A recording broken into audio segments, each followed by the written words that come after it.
I just always wanted to grow up and be that person that took time to love people where they're at and make their lives better. People knew me, and people thought they knew me, but I really felt like no one actually knew who I was. That I felt like everybody was fake. And my husband said something to me that I will never forget. Cody said, Erica, there is nothing more arrogant than to just assume that people are talking about you. And I was like, oh, every single day when I drive to work, I say, Lord, what are we going to do today? I don't want to do it by myself. Please help me.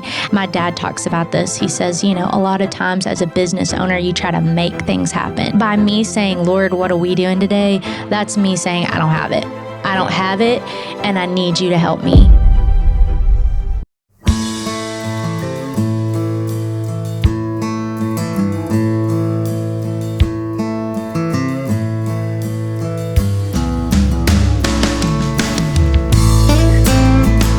Erica, you grew up in what came to be a successful household with your father starting a multi-million-dollar construction business, both your siblings becoming a successful signed artist in the music industry, and most importantly, a family that still all loves each other and walks the same faith path today. With all that happening, leading me to the woman you are today who sits in front of me, why real estate? That's a great question. Sometimes I still ask myself this question. Yeah. Why real estate? You know what? I have done, I don't know if you know this, Joe. We're friends now, so you know quite a bit. But I did not start out thinking real estate would be my path, but opportunity just happened. Yes. And met Justina. And I was actually going to let her sell some houses that my family and I had built and invested in. And my dad, being the entrepreneur that he is, he said, I really think, why don't you just open your own real estate company? And so I would say real estate was probably always in my DNA from the building side. And I think I just ended up there because God opened the door, and I love real estate. So I guess that's the why. Yeah. If you rewind back time to when you first made the decision and your dad put that bug in your ear, why don't you open your own? What were your goals, like your actual goals? I know for me at that point in life where you were, how old were you at that point? Oh, gosh. I guess it was 5 years ago. So... yeah, 32, 33. Okay. At 32 years of age, and, like we talked about at the beginning, I have family members who have really gotten to some high points in their lives. I probably would have been like, okay, how can I make a name for myself? What's my big thing that I want to do? And getting closer to, mid 30s, what do I want to do? Yeah. And so if I haven't found that point yet, and I know you've done some other businesses, and that's kind of where I'm trying to lead to. So what other businesses did you put down to take that step to get you to the point to where you were saying, okay, maybe real estate, or your dad was saying, hey, maybe you should start your own real estate company? Well, I stayed home with my babies for a while, which I've never regretted. So Gabby and I, my sister and I, had a fitness company. It was... gosh, I was super young at that point, early 20s. And we had something called G-Fit. And we had opened several locations. She and I did that together. Then she left me and moved to Nashville. And really, it wasn't that we no longer loved that business. She was just ready to take the next step with her career. Yeah, and so it really didn't make sense for me to do it without her. It wasn't as much of my passion as her passion. So then I had my babies, and I started a hardware company out of my house. So I don't know that you know this about me. I'm thinking. I started, so my dad is in commercial construction, right? And so there was a service. I was kind of thinking at that time, being at home with the kids, because I love business and I just have to be doing something. And so I thought, how can I start something that would provide value to Dad? Maybe I could even save him some money, his company some money. So I started researching suppliers, making connections, making the calls, and I started a hardware company. Okay. And that's like the door hardware, cabinet hardware, all the stuff.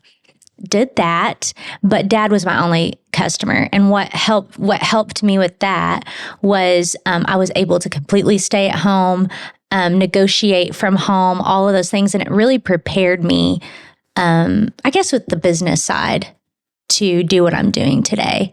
Did that all at home. But what I found out is I loved that. I loved owning my own business. I loved being able to build something by myself, you know? Yeah, for sure. Yeah. And that was my first taste of.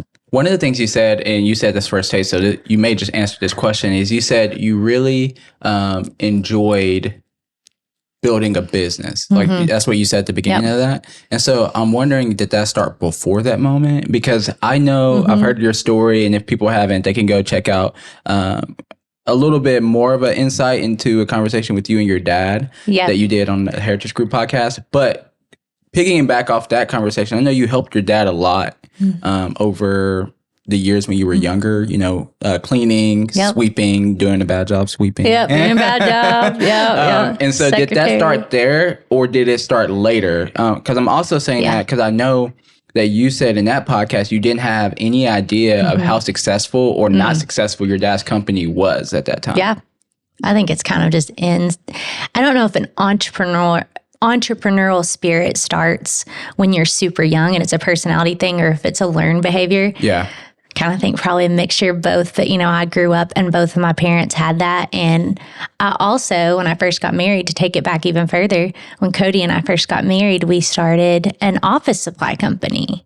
And so probably that was the moment that changed everything. And I knew I wasn't going to work for anybody after that moment, not in an arrogant way. I just enjoyed that was what I enjoyed about it, was creating and being with people. That's my passion. I love getting to build relationships with people. That's really what drives me. It doesn't really matter. I think I can enjoy most any industry if I get to build relationships and create with people. And, you know, you talk about you love discipleship. That's a lot of my heart too. It's just being able to be in the position where I can help people. I love it. Where did that come from? Man, it's definitely not in me. It's definitely the Lord and the way that I grew up, people pouring into me and mentoring me from a very young age, from my first Sunday school teacher, you know, getting to be around people, leaders who took the time to pour into me. I just always wanted to grow up and be that person that took time to love people where they're at and be able to work with them and make their lives better, you know? Yeah, for sure. I wanted that. And so it takes a long time to have enough value, I feel like, to really be able to pour into people. Yes. Experience and all that good stuff. So, yeah. One of the questions I have for you, when it comes to that, though, is me coming from like the same perspective and the same feelings. Like, I've always loved to be around people and just kind of create an environment where everyone feels welcomed. Like, that has always been at the heart my goal. But I was more so outwardly about that than like strategic about it, how I am today. But I'll say what really kind of burned me or knocked some miles off my love tank for people is fake people. So growing up and kind of becoming a little popular in the small circles that I was in, what I found is eventually, you know, I would think I was getting into a relationship where discipleship would be, you know, something that we were working on in both ways. Discipleship goes both ways. But then I find out that these people are being fake. They're just trying to get something that I have. And there's no telling what it is. It could even be just access to another person, right, through me. Yep. And so I, over and over and over again, found myself in these fake situations. And it even came down to business. I face it still today. I have people who I think are friends who approach me and they act like they care about me, right? They're like, oh, how's your family? How's your wife? Oh, me and my wife, we missed you. And then it turns into this, hey, do you have anyone for health insurance? Hey, do you have blah, blah, blah, blah, blah. And it just feels so yucky and fake. And that's happened so many times to where, honestly, like there's something in my heart that puts up a block against that now. And I don't love and care for everybody as much as I used to. How have you not faced that, being in the position that you are, having the family that you have, and even, I don't know, just kind of growing up with people who may even want to get access to get Gabby or Shay, you know? Yeah. Well, that's a good question. You know, I would just ask you this question. This might be weird, but do you feel like, and I'll answer your question, but do you feel like you've been on the other side of that ever? Trying to get access to someone else? Or just the relationship, maybe you started with good intentions and maybe that started to feel like you were being a little fake on your end. I mean, I'm sure it happens. Yeah, I think it's happened a couple times, but I felt so yucky halfway through that I stopped. You recognize it. And one thing I love about you is you're very self-aware. You self-evaluate pretty often. So the reason I say that is I think that there's not one person that's completely innocent of not being or being fake. Yeah, for sure. All the, Yeah. And so I've recognized that in the past. There's been times where, and in preparation for this podcast, one of the things you asked me is you said, is there something that you wish people knew about you? I think my one thing locally, because I stayed local. So Shay went to Nashville, Gabby went to Nashville, I stayed local. So when they began their rise, I guess, to any kind of fame that they have, I got to experience everyone's reaction to that on a local level. And for the most part, it was really good.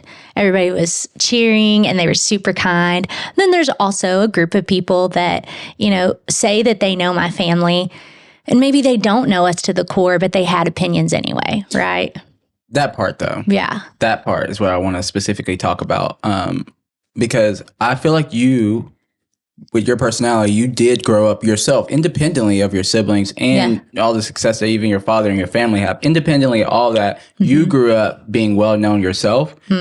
But one of the problems that I also had with that is people knew me. And people thought they knew me, but I really felt like no one actually knew who I was. Yeah. If that makes sense. It does. Did you have that? And so it felt like to me, because of that, no one actually knew who I was on a really deep level that I felt like everybody was fake. I know what you mean. And I think, and this is why I asked you the question, there was a moment that I realized, I think part of that was I had to take accountability for. And I'll tell you why. I got to the point where I felt like when I walk into a room that people maybe were judging me, or because GFIT was the first real experience that I had with that. We had 1,000 ladies that signed up. So before even Shay and Gabby got to the point, there was a little bit of local, people know who we are, which was weird, Yeah. Just from the business. And my husband said something to me that I will never forget. I walked into a place and I saw some, and this is embarrassing, but I'm just going to say it. Yeah. I saw some people whispering and, and I immediately was just kind of like, and I remember telling Cody, and Cody said, Erica, that there is nothing more arrogant than to just assume that people are talking about you, when you walk into a room. And I was like, oh, he was like, they're probably not talking about you. Yeah. And even if they are, if you just assume good intent, that's going to help you to love people better. So the reason I say I take accountability now a little bit more is I recognize that I started to enter a room like a politician to protect myself. So instead of establishing true relationships, my personality was kind of a mask for me. And I would just walk in and I would say, hey, Joe, how's it going? Bring your guns or whatever. Yeah. And then move to the next person. Oh, hey, so-and-so, how are you? Good to see you. But there was not a true connection. There was no true relationship building on my end because I was kind of putting that wall up before it even happened. And so I'm taking accountability because maybe sometimes people thought I was fake because I didn't take the time to really, really care and know them because I was protecting myself. Does that make sense? Yeah. So you're saying in the process of you feeling like other people were fake, you stepping back, you were realizing that, I faced the same thing. And I realized that I was in return responding to that and being just as fake as they were. Right. And it wasn't your intention. It's not your intention. Well, at some point I knew intentionally what I was doing because once you realize you do have a point to change, and I decided, I didn't know what to do at that point. So what did you do? Yeah. So what I started to realize and what the Holy Spirit told me, and you know me, I'm going to throw out some spiritual words. So that's just who I am. What I realized Holy Spirit was telling me was to focus on the people he placed around me. Yeah. So instead of worrying about the whole room. If I'm at church or I'm in a public place, if I am going to sit down at church, I'm going to be intentional about trying to know the people's names, meet the people around me, really get to know them in a genuine way, and start to build relationships, less like a politician and more like I would think Jesus did. Yeah, where sure. you're really getting to know that person and letting them know you. Yes. Which is a vulnerable thing. Mm-hmm. Because I think the reason I didn't for a while is I was afraid what those people would want from me. Yeah. You know, if I let them too close, are they going to start wanting things from me that I don't have the capacity to give? And that's where you have to just really trust God to put the people around you that He's trusting you with. That's another thing that I really thought about. And when you really get this, when there are people around you, God is trusting you with those people. And that's a real heavy, and sobering realization of getting the opportunity to be trusted with God's children. I mean, that's a big thing, Yeah. One of the things also in that realm that we were talking about is, God's entrusting you to be around those people. I realized it from the opposite side. And it may sound prideful, but it's not when you really think of your gifts and your talents being from the Lord. I was afraid of people exploiting the talents that I had to use for Satan. Yeah. Right? Ooh. So getting in a room with people who I knew that, and I still know this today, this is something I'm very mindful of. I know that God's giving me abilities to get people where they want to go online with social media. And so I have to be mindful of who those people are. And this is actually how I answered that question that I asked you for myself. How do I stop being fake so that I can, in return, help other people stop feeling fake to me as well? Yeah. What I did was I just began to say, what is my motivation? Because you can be honest, like you can straight up just go to someone. If you're trying to use them to get somewhere, you can be honest a lot of times and they'll still help you get to where you want to go. You don't have to be manipulative. You definitely don't have to. So that's one thing. But then two, if you are looking for those deep relationships, ask God and He'll point them out to you. And so that's what I did. I began to ask God, who are these people? Pick one person. Give me two people. Give me three people. And then slowly over time, I began to take steps myself towards those relationships. And then I realized that I was an idiot. And I was the one who was thinking so much of myself about what they were thinking of me. And I was operating off of these preconceived consumptions of what they think of me. And in reality, once I was vulnerable and told them, I really thought you thought about this about me. And they're like, why would I think that? Just because I thought you thought that. And so I realized that it was pride. Yeah. At the root, it was really, really pride. And so then I began to dig through that. Speaking of pride. Yeah. Let's see if you had some. Oh, you already know the answer to that. What was your responsibility? What was your response to growing up with your siblings becoming more popular? And at what point did you know that they would go as far as they have today? I've actually get this question a lot. Yeah. This isn't pride. This is just truly the truth. Yeah, for sure. So when we started singing together when Shay could barely talk. He was singing when he could talk. So we started this little trio and we would go to churches and sing, little bitty churches and sing together. And I remember thinking I was never comfortable on stage. God did not give me the desire to perform. Gabby and Shay had it. They would make me do like synchronized stances and all that good stuff. It was so embarrassing. But from the moment that Shay started singing, and honestly, Gabby, it was her writing ability. She started writing when she was like 12, and she would have notebooks just full of really deep song. So I knew forever that that's what they were going to do forever. And it wasn't an arrogant thing. It wasn't a prideful thing. I just knew that it didn't surprise me one single bit. People asked me, is it just, can you believe it? And I'm just like, yeah, I always knew. Yeah. I always knew. Yeah. That's cool. Makes sense. If you were to be honest, do you feel like your family's success has contributed to your own success at HG? And if so, how much has that success of them contributed to your success now? Yeah. And also, I do want to preference this with saying, I think I was talking with you recently and you were telling me some of the stats, or I was overhearing it. And last year at this same time, HG was at 14, 12 agents. Yeah. And now it's well over 20. Yeah. 20 plus. So that 40. 40. Yeah. 40, excuse Yeah. me. So that if you don't know, that is very, very unusual. So that's why I say success, because it is successful at where it is today. Yeah. I want to be careful with this answer because I do have a business partner that's extremely wonderful. Yeah. And I do think there's so much to having her as a principal broker that adds to the success of Heritage Group. But to answer your question, honestly, absolutely. I mean, does the success of my family affect me? Yes, but not in the way that maybe everybody immediately thinks of, you know. I really think it has to do, and if you've seen the podcast with my dad, you see the type of man, you know, Dad, the type of man that he is. And I hear this all the time, your ceiling is your kid's floor. That's 100% me. I feel like my dad's reputation, the things that he has done for people and who he's been in the community helps me immediately. And same thing with my siblings, but it's not because they're famous. It's because they're good people and they're genuine people.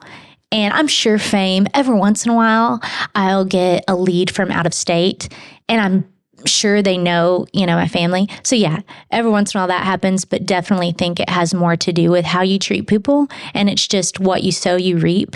And so my family, they have definitely, and I will tell you this, Joe, this is a little embarrassing and vulnerable too. But when I started with Heritage Group, it was almost like a rebellious part of me wanted to completely disconnect my business from RMC, from Rick Mooney Construction, because I wanted to prove that my daddy didn't set me up with this company, right? I wanted to prove myself. I wanted to build. I did not want people to think that he just gave me some money and said, hey, go do a business or whatever. Yeah. And that was so important to me. And then a few years into the business, that went out the door because I realized I was just being immature and I needed his advice. And I would be stupid not to listen to my dad, who's been in this business since he was 16, building houses, you know? Yeah. So I think that's an important and pivotal moment for me whenever that happened, because we started to grow a lot. I think it was me just saying, I don't want to do this by myself.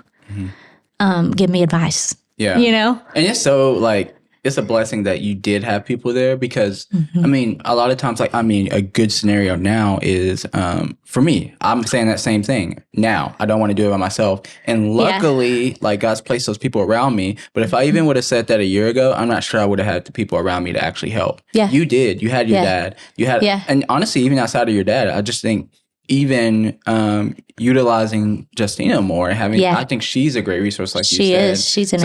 I think she's incredible. It's just a blessing that you have those opportunities, honestly. I love the word opportunities. The older I get, the more I use that word because so many things in your past, in my past, I didn't think of them as opportunities, and they usually are. You know, even the hard stuff, it's still an opportunity. Yes. You know? Yeah, for sure. Okay. When you lay your head on a pillow after a good day of work, what makes you most excited about your accomplishments in your business? Oh, man. Well, first of all, you know this because we're friends. When I lay down after a long day of work, I'm usually still working. Yeah, you editing. Yep. I am. And I need to get better at that. But the way my brain works, when I lay down, it's still going. Yeah. To me, what gives me peace, which is what I think you're saying, is, what makes you feel like you really did something that day. I think it's when it goes back to people too. It really, for me, is not driven by money. Yes. There are times in real estate, matter of fact, yearly, when things are going better and things are not as good. For me, it's when people, I know my people are good. At work, everybody is feeling the right things. They're feeling fulfilled. They're enjoying it. The culture is good. I'm being obedient to what I'm supposed to be doing. That gives me peace. Yes. At night. Yes. Those are my metrics, I guess. Yeah. So how do you protect culture? I think you're in a unique position to where you are in a woman-owned business, 2 women, Mm-hmm. and you're mainly working with women. Mm-hmm. I mean, I'm not trying to say anything about women, but I'm just trying to say, like, I can imagine that being very, very difficult. There's a lot of big emotions sometimes, and sometimes there's no emotions, and then another person has problems with that. So how do you protect that culture, especially growing now from where you were last year to now? It's a real question. Lead by example. And that right there, lead by example. You can't control everyone around you. Never will you be able to. The best thing that you can do is make sure that your culture, that you have and for us, it's the HG Big Five. You know, we have our values and we have to repeat them often. We talk about them, that we weave them into everything that we do. We make sure that our office, we talk often about collaboration versus competition. You know, they are all subcontractors. And so ultimately, they're working towards the same goal. There's a very the probability of them having the same circles, that's pretty large. So there's going to be times when one of them, you know, knows a client and they get upset because they use somebody else in the office, or that happens.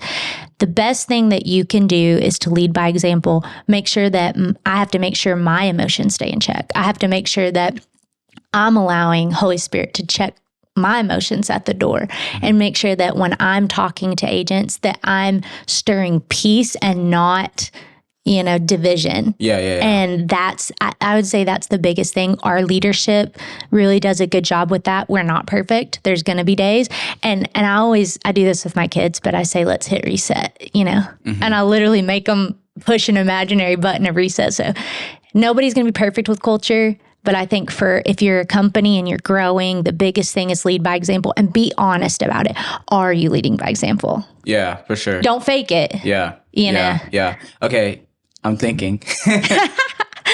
You're thinking of how to ask me something? No. I'm thinking about what you're saying. And one of the first things I think about is, I talked about this maybe earlier today or the day before on a podcast, but humility and being humbled. And I feel like I was talking about how those are really action words. If you think about it, like if you think about it from like a religious, biblical, in any context, really, you think about it, those don't just come by asking. They come from experience and from something happening specifically.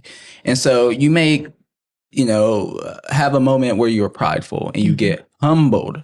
You may have a moment or season where you're just a person who you're normally not. And then you walk out of that with humility. So what are some of those moments for you where you've been humbled even over the past 2 years with HG?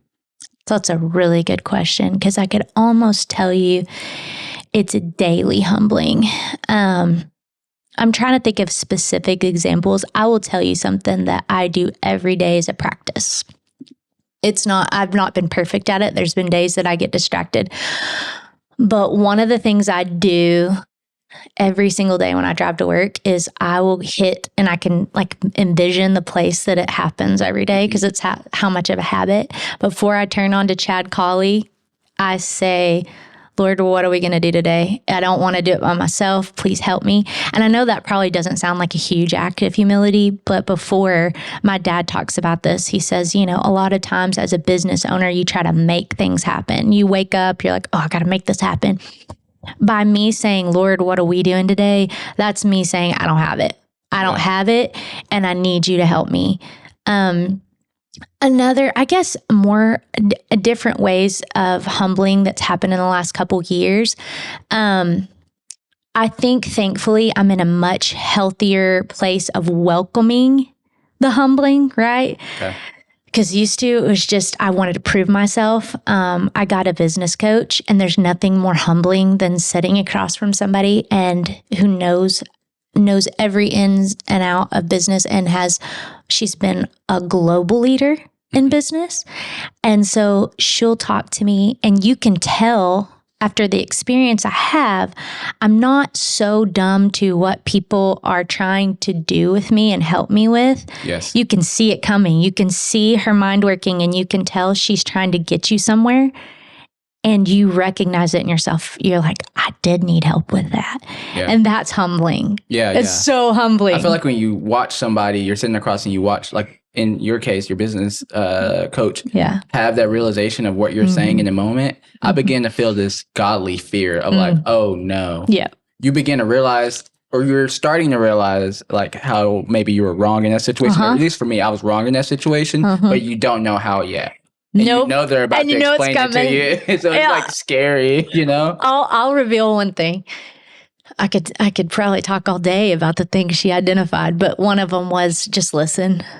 She was like, Erica, one of the things I need you to do next time you're in a meeting with your business partner, with, your brokers, I need you to just listen. Shut up. She didn't say shut up. Yeah, for sure. But I heard, in my personality, her just say shut up and listen. And so a lot of times I'll sit across from whatever meeting I'm having and I'll just practice on like shut up and listen. That's humbling, but it's needed, Yeah, for sure. So okay, guess what, everybody? We are now diving into the second layer.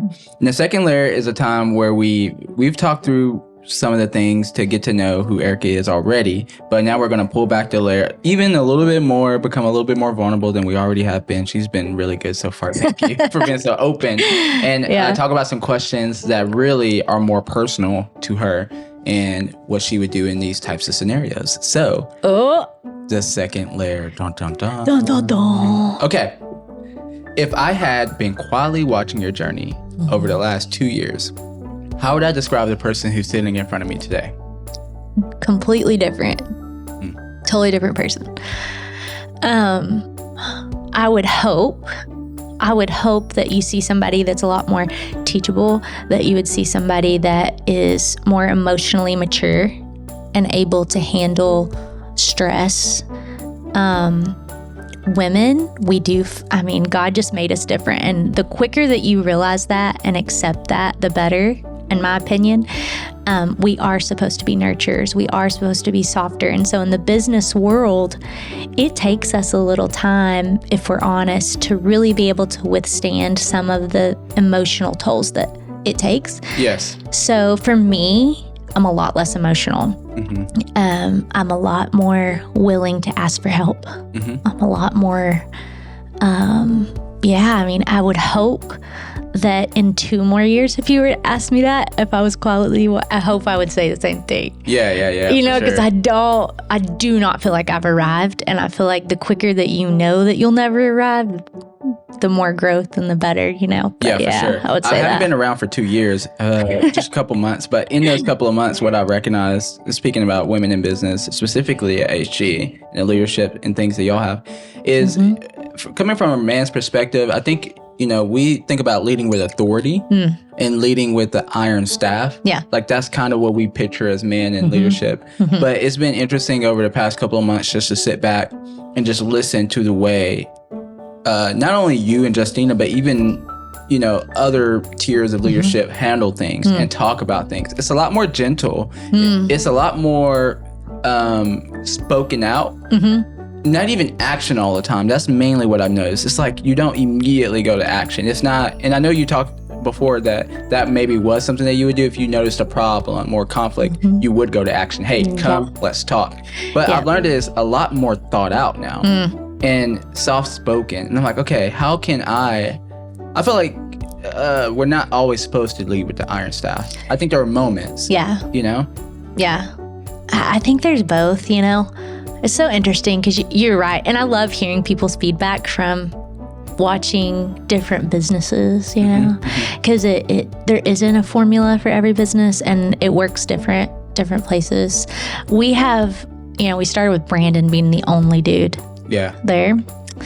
And that was the feedback he gave too, was just sometimes he was like, you guys need to just take action. Yes. And we would think it out and all the things. So I think that it's a strength that Heritage Group has, because now we have 5 or 6 guys, and they bring, I would say there's not a negative to what you're saying about a man's approach to leadership. I kind of thought there was in the past, and then I'm realizing it really does take both. And I'm trying to be a little bit more on the taking action side, because, the Bible says a gentle answer turns away wrath and all. I mean, that is so true. But at the same time, there are times where you have to go in and you have to really take action and be less emotional. Like I talked to you a while ago about, emotion doesn't help anything. Yes. And one of the things my pastor and one of our good friends says is a lot of times emotions will lie to you. Yes. Your emotions will For lie sure. to you. 100%. Yeah. So if I'm a woman in leadership, I have to be sure that my emotions are in check, so that way I can tell somebody else, your emotions are lying to you. So. And I also think that has to do too with the fact that you are working with women on a day-to-day basis. I think that at least for me in my relationship with my wife, I do have to speak a little bit more gently. And I think that's what God calls me to do with any daughter of his, right? Yep. And so I think that with you having 40 plus agents and 5 of them are guys, you get a lot of experience to be gentle with your words, And I'll say this too, Joe, not every guy is the same. Some guys and I deal with a lot of clients too and get the opportunity to work with a lot of clients, but there are some sensitive men as well. Oh, 100%. You know what I mean? No, I do. And there's nothing you know who you are. wrong with that. Nothing wrong with it. I'm not saying there's anything wrong with that. But at some point, you do have to learn to take correction. Yeah, absolutely. And everyone. That's for everyone. Yeah. How would your daily life look different if money was no longer a concern? I have so many plants. There's so many plants. Mm-hmm. Yeah. Like literally, yeah, you would like have. I thought. Okay. I've recently, like a garden or something? I've recently entered my gardening era. Oh, huge advocate if you have a little bit of, I don't know, anxiety of any kind or maybe stress, grow a garden. That's my answer these days.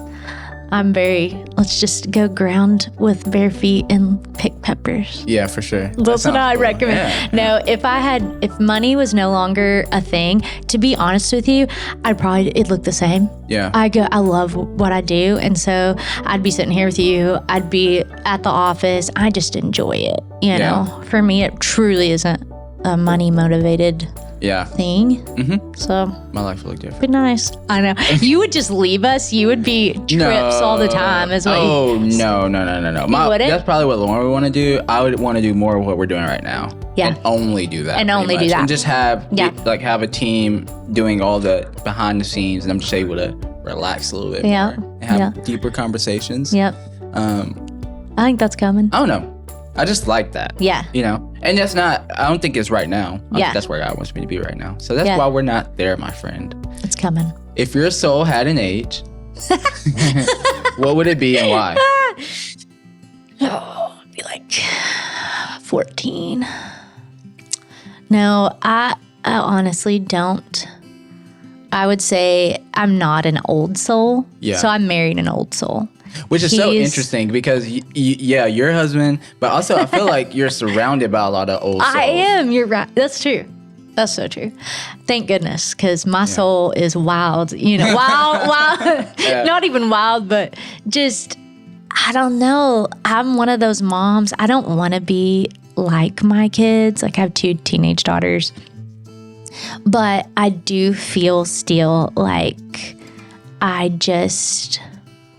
my mom used to tell me that age is, your mind doesn't age. And I so relate with that because my mind is still very immature with the way that I process my humor. I told you that. Mm-hmm. I'm constantly censoring myself. Like, don't say that. Yes. If you put me in an awkward situation, I'm still going to be in my mind. I'm going to think it's hilarious. Yeah. Does that mean your soul is young? I don't know. What's the metrics of knowing even? I don't even know. I don't know. When I think about my soul being young, I think, do I still have fun in my day-to-day life? Yeah, I'm young as heck. Inside my, not even outwardly. So I know you say you censor a lot, but for me, and this drives Lauren crazy. We'll be on a couch, not watching a show. Yeah. I may be on my phone. I may not be on my phone. I'll just start laughing. Yep.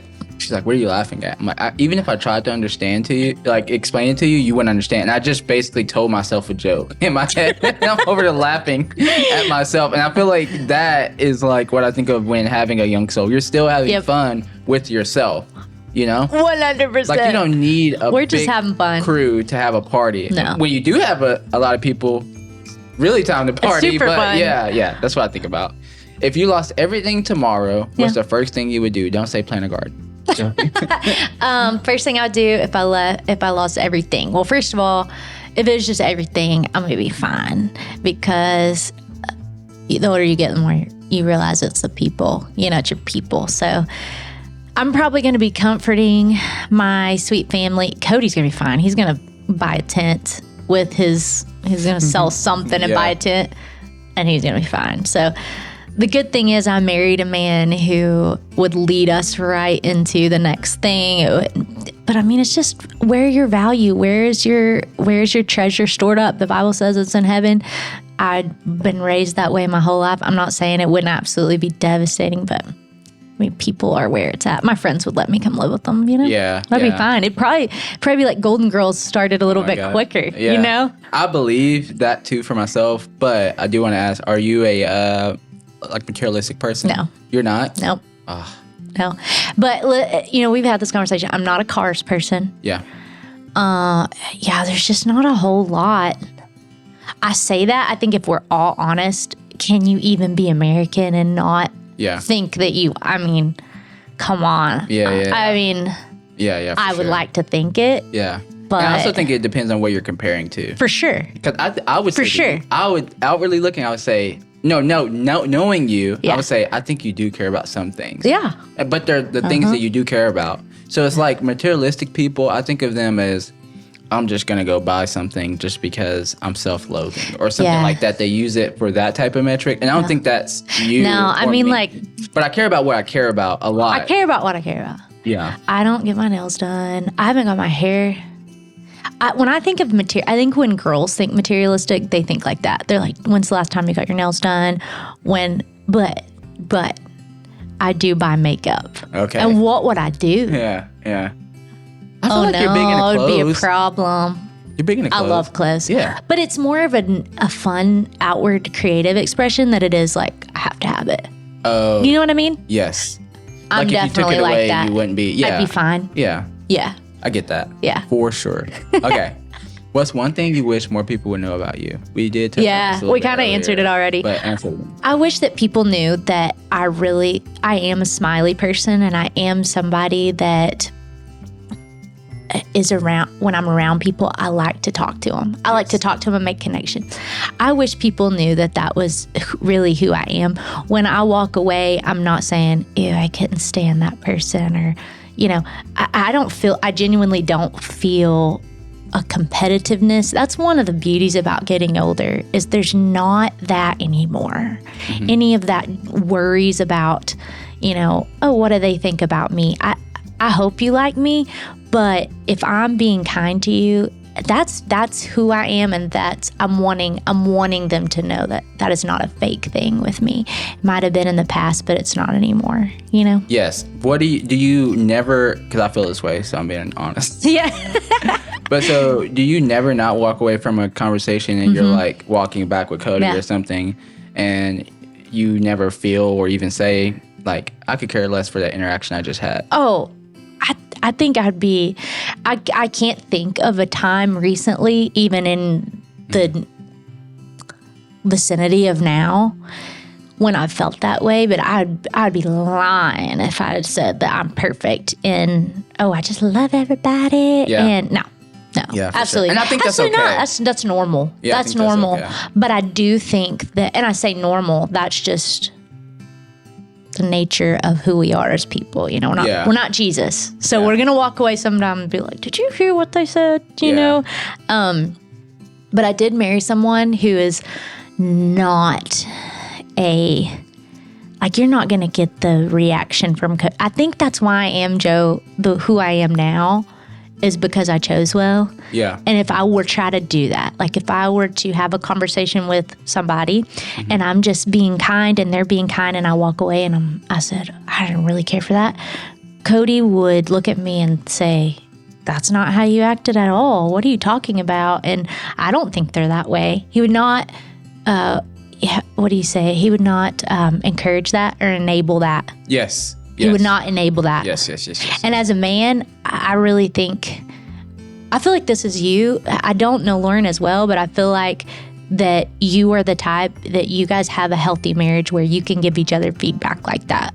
We've kind of talked about that. And that's so healthy. That's why God gives you that person, you know. For sure. But to be clear, it's not. I'm not saying you are all smiley in front of them. And I'm curious too, if this does happen, where midways you realize what type of interaction this is, and it's only in their benefit.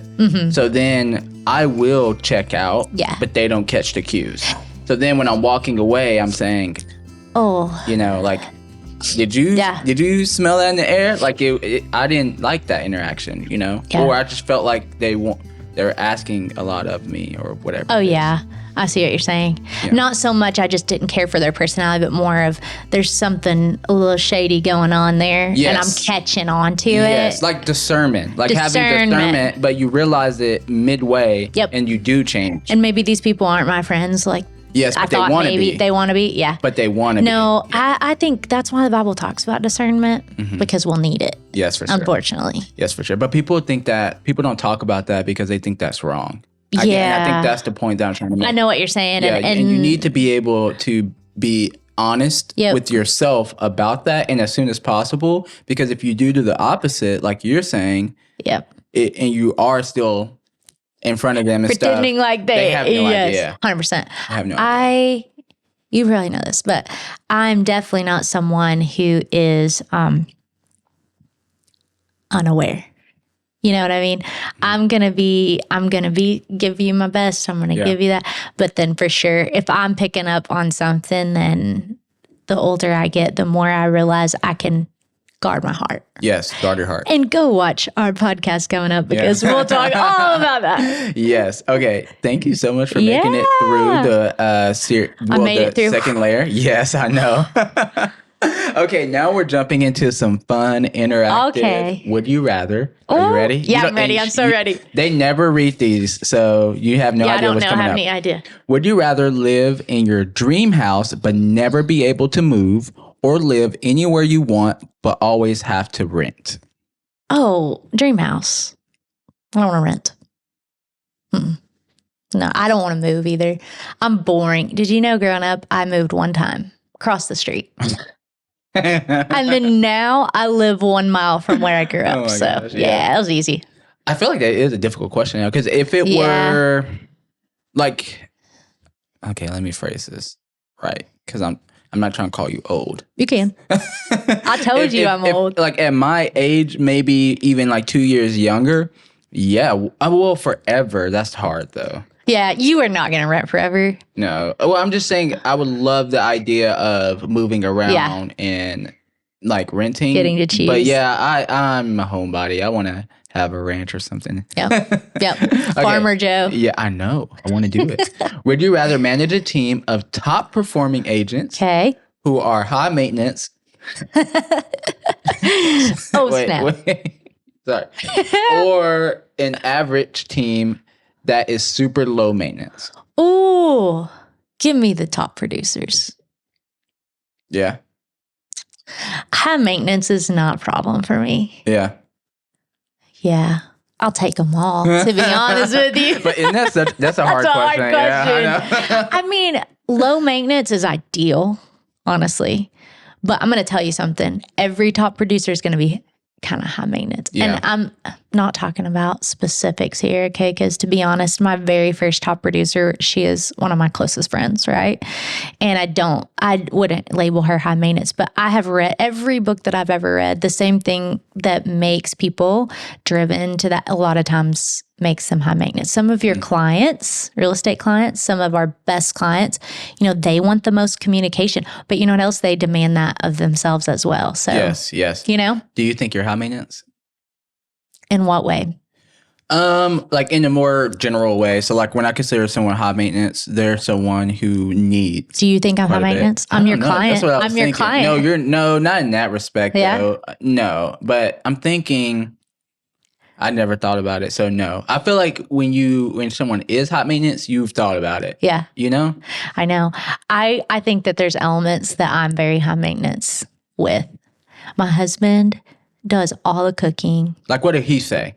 Cody would say no, but the way he thinks of high maintenance, he thinks of women who have to have the nicest things. That I think people just think that. When I think of high maintenance, I think emotionally. Yeah, that's what I'm thinking. Right? Of. Like, you need a lot emotionally. Emotionally. I don't think I need a lot emotionally. My friends, I'm the friend that we could not talk for a long time. Yes. And I'm totally fine with that. Yes. Matter of fact, those are my best friends. Yes. If they know I'm going to disconnect. Yeah. What I say about myself is I'm the same way as you. I am not high maintenance, but I am high maintenance between myself, but I give myself the maintenance that I need. We've said this. We are so similar. Yeah. I am so high maintenance with myself. I demand a lot from myself. Mm-hmm. Yeah. Which I think is good and bad. You just need to know what your limit is that 100%. You can give yourself and what you need too. Like the difference between want and need. Yep. It's difficult. Would you rather always have to wear the same outfit every day for a year or eat the same meal every day for a year? You already know this. I know. What are you gonna? I'm gonna eat Los America's tacos for the rest of the year. I already do this, so yeah, it's just easy. Wait, the same outfit every day for a year, or eat the? I would actually do the same outfit. Yeah, I would just do all black for sure. Yeah, with a gold chain all year long. You wear a ton of that. I know. I do that too, though. I do that too. Would you rather always have the latest tech but never know how to use it? Ew. Or be a tech expert but suck with outdated gadgets? Oh, that's a hard one. Yeah, that's pretty hard. Oh, no. Always have the latest tech. I want to be good at it. So you would choose... I don't want to be bad.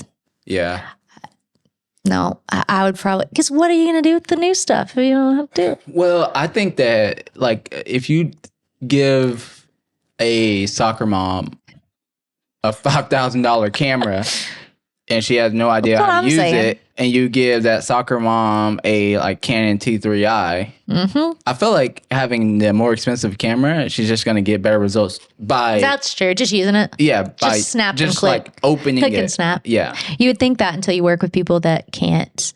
Yeah, that's true. And it'll give you a different perspective. Maybe I agree with you. Yeah. Okay, last one, my friend. Okay. Would you rather oversee a real estate deal that goes viral for something crazy, like an underground bunker, or a house covered in mirrors, or manage the biggest, most expensive transaction in your city's history? Oh, I would rather actually have the most expensive transaction. You already have it? No, I would rather.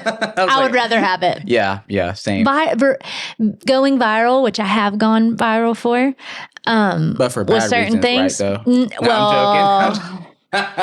Well, wait, what are you talking about? Do you not want to fester the fire? No. I just think that lasts for a season. And then you'd have the money for the transaction and maybe potentially a good client for life. Yeah, well, I think about legacy because your dad talks about a lot about legacy. And if you're someone who's able to pioneer such a big deal like that, you're leaving legacy. Exactly. Or you were maybe because your name wouldn't be on it, but you were able to be a part of legacy. That's something that's going to live on for your grandkids, their kids, and etc. If it's the biggest deal, unless you're talking about, you're living as old Poto or something. And it's like $200,000. Yeah. Well, I don't know anything about photos, so don't come for me. Don't come for me. Me neither. Well, thank you so much for coming on. I want to open up the door or roll out the carpet to allow you to tell people how to connect with you. Yep. Also, if you have any final thoughts or announcements. Thank you. Sweet. You can find me. Instagram, I'm just all over the place at this point. Heritage Group, the Heritage Group Real Estate Company is where you can find us on all of our social media. Erica Bankston is my personal stuff. And then we also have an amazing podcast now, the Heritage Group podcast, that Mr. Joe Klein helps produce and distribute. That's where you can find me. And Thanks. You can also find me at my office to come sell your house or list your property. Yes. Thank you. Thank you, Joe. See you in the next one. See you later.